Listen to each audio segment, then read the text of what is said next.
बहुत सारे leaders, entrepreneurs, they have one striking commonality. एक कॉमन फैक्टर होता है इन लोगों के अंदर, और वो कॉमन फैक्टर है that they are surrounded with some awesome people। उनके आसपास जबरदस्त लोग होते हैं और जिनके साथ वो काम करते हैं वो काफी हद तक एक अच्छे लेवल के लोग होते हैं। They have this ability to screen, to hire, to select some very good guys। तो मैं पिछले इतने सालों में काफी एंटरप्रेन्योर से मिला हूं, एंड मैंने देखा है कि जो कामयाब एंटरप्रेन्योर्स हैं वो 3 स्किल सेट्स पे बड़ा फोकस करते हैं जब वो हायर करते हैं, स्क्रीन करते हैं, जब किसी को वो ऑन बोर्ड लेना चाहते हैं, किसी कैंडिडेट को। वो 3 स्किल सेट्स क्या है मैं आपसे शेयर करूंगा। लेकिन अगर आप एंटरप्रेन्योर हैं और आप किसी को ढूंढ रहे हैं जिसको आप ऑन बोर्ड लेना चाहते हैं, तो इस वीडियो को आप देखिए और समझिए वो 3 स्किल सेट्स उस कैंडिडेट के अंदर है कि नहीं है, बिकॉज वो बड़े वाइटल है किसी भी बिजनेस को, किसी भी ऑर्गेनाइजेशन को आगे ले जाने के लिए। और अगर आप टीम मेंबर हैं और आप कहीं जॉब के लिए अप्लाई कर रहे हैं और इंटरव्यू देना चाहते हैं, तो आप ये 3 स्किल सेट्स अपने अंदर लेके आइए।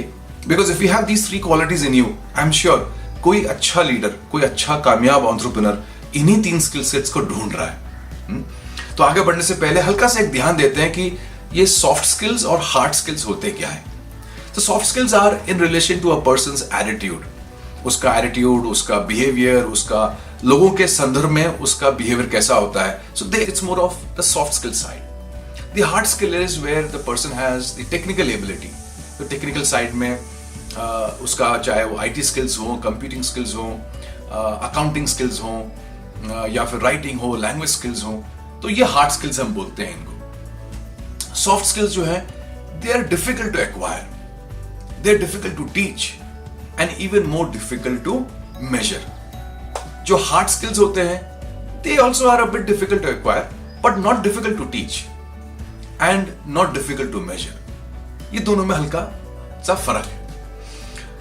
एक बड़ी अच्छी बात है जो आप समझ में आएगा आपको कि ऐसा एक सर्वे हुआ जिसमें मालूम पड़ा गया कि 70 to 80% of leaders, entrepreneurs, they are looking for these 3 skill sets जो मैं आपसे अभी शेयर करूंगा। और उसमें यह भी पाया गया कि जो कैंडिडेट्स अप्लाई कर रहे हैं जॉब के लिए, उसमें से 80% of the candidates don't have these skill sets.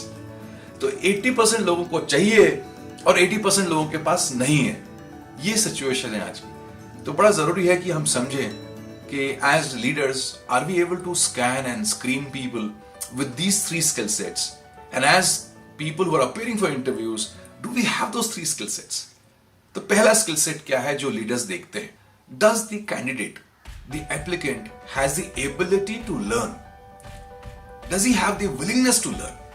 ये सीखते रहना, उसकी फॉर्मल एजुकेशन के बाद क्या उसने अपना सीखना, अपने आप को आगे अच्छा बनाने का जो सिलसिला है वो चालू रखा कि नहीं रखा? Is he on a learning journey?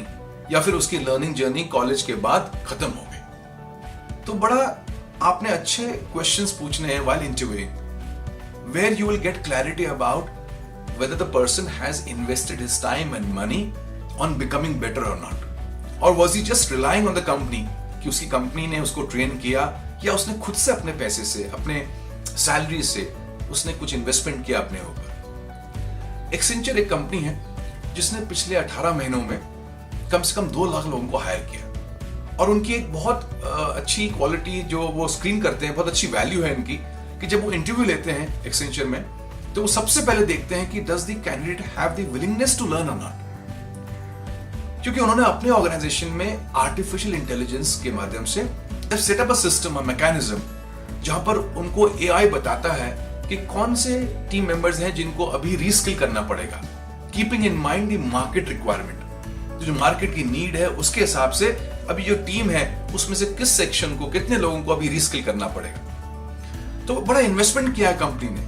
तो इमेजिन करिए कि कंपनी ने इन्वेस्टमेंट किया on training, on identifying the training needs and training the people, लेकिन अगर लोग ही तैयार नहीं हैं सीखने को, उनका लर्निंग एबिलिटी ही बंद है या कम है, तो कितना चैलेंजिंग सिचुएशन हो जाएगी। और इस वजह से Accenture does not have a problem with the working team, because they have people who are already upskilled, because they have a system by which they come to know कि market में क्या requirement है, क्या need है, and accordingly उनकी जो team है वो अपस्किल होती रहती है। तो पहली क्वालिटी आप चेक करिए, स्क्रीन करिए whether the person is willing to learn or not. Second quality, is the person self organized, self managed और नॉट? ये इतनी अच्छी क्वालिटी है अगर किसी के अंदर रही कि वो अपनी लाइफ को ऑर्गेनाइज कर पा रहा है, वो अपने आप को फाइनेंशियली ऑर्गेनाइज कर पा रहा है. It does not matter how much money the person has, but whatever his salary was, whatever his take home was, क्या उस सैलरी में क्या उसने अपने आप को अच्छी तरह रखा हुआ है? वो क्या अपने टाइम को मैनेज कर पा रहा है? क्या वो डिसिप्लिन है, ऑर्गेनाइज्ड है? क्या वो अपने इमोशंस को कंट्रोल पर रख पा रहा है? क्या उसका जीने का तरीका बता रहा है that his life is in his control? तो जब आप क्वेश्चन करेंगे या क्वेश्चंस पूछेंगे इंटरव्यू के दौरान, तो your question should be directed into very subtly asking him in a way where he shares about his life and you will come to know. For example, I ask a question, okay, tell me about a typical day of your life. And मैं उससे सुबह से लेकर रात तक का उसका schedule पूछता हूँ. It's a very general question. मैं उसको ऐसा एहसास भी होने नहीं देता हूँ कि I'm going deeper into his life and understanding how he's managing his life. लेकिन उसके आंसर से मुझे समझ में आता है कि ये ऑर्गेनाइज्ड है या ऑर्गेनाइज्ड नहीं है. क्योंकि अगर एक सेल्फ ऑर्गेनाइज्ड या सेल्फ मैनेज्ड इंसान अपने पास है ना, तो हमारा काफी समय बचता है. We save a lot of time in terms of managing him, in terms of handling his issues, क्योंकि वो अपने आप को हैंडल कर रहा है और उस वजह से ऑर्गेनाइजेशन पे ज्यादा फोकस कर पाता है, काम पे ज्यादा फोकस कर पाता है. तो second skill set which a leader looks for and should look for is whether the person is self-managed, self-organized or not.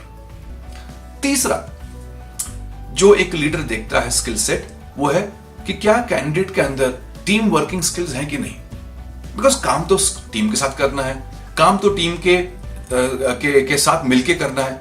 So whether the person is able to move around with people, क्या वो उनके साथ घुल मिल के काम कर सकता है क्या, या वो सोलो प्लेयर है.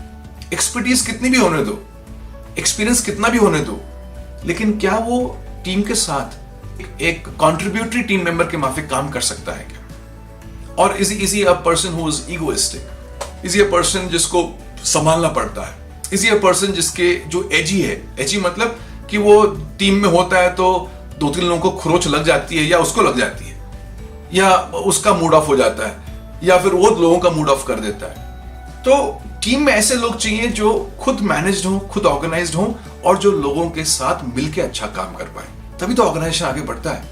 तो आपके क्वेश्चंस भी होने चाहिए on the team side front, that was he a part of a team before, what challenges did he come across as a team member, what challenges people put across to him, how did he handle those challenges. तो ये subtle questions आपको समझ में आएगा कि whether he has been a team player or not. In the past, has he had any success, and whom does he contribute that success to, of which he was a part of. क्या वो सारी success की श्रेय खुद ले रहा है या फिर टीम को बांट रहा है. तो आपको हल्का सा एक फ्लेवर आएगा. मुझे विश्वास है कि अगर आपने इन 3 स्किल सेट्स पे ध्यान दिया while interviewing, while screening a candidate, तो काफी हद तक एक अच्छा कैंडिडेट, एक अच्छा टीम मेंबर आपके साथ जुड़ सकता है. और जैसे मैंने स्टार्टिंग में बोला आपको, all great entrepreneurs, all great leaders, they have this one striking similarity that they are surrounded with some great guys. तो ये great guys कहाँ मिलते हैं? ये है हमारे आसपास. हाँ, इनकी पॉपुलेशन कम है, इनकी संख्या कम है, बट है हमारे आसपास. हमें सिर्फ स्क्रीन करने को आना चाहिए. We should be able to screen them, we should be able to judge them properly, we should be able to see through all those layers whether those people have those qualities or not. और अगर आपने वो qualities के लोग ले लिए, trust me, you definitely have your success waiting for you. All the best.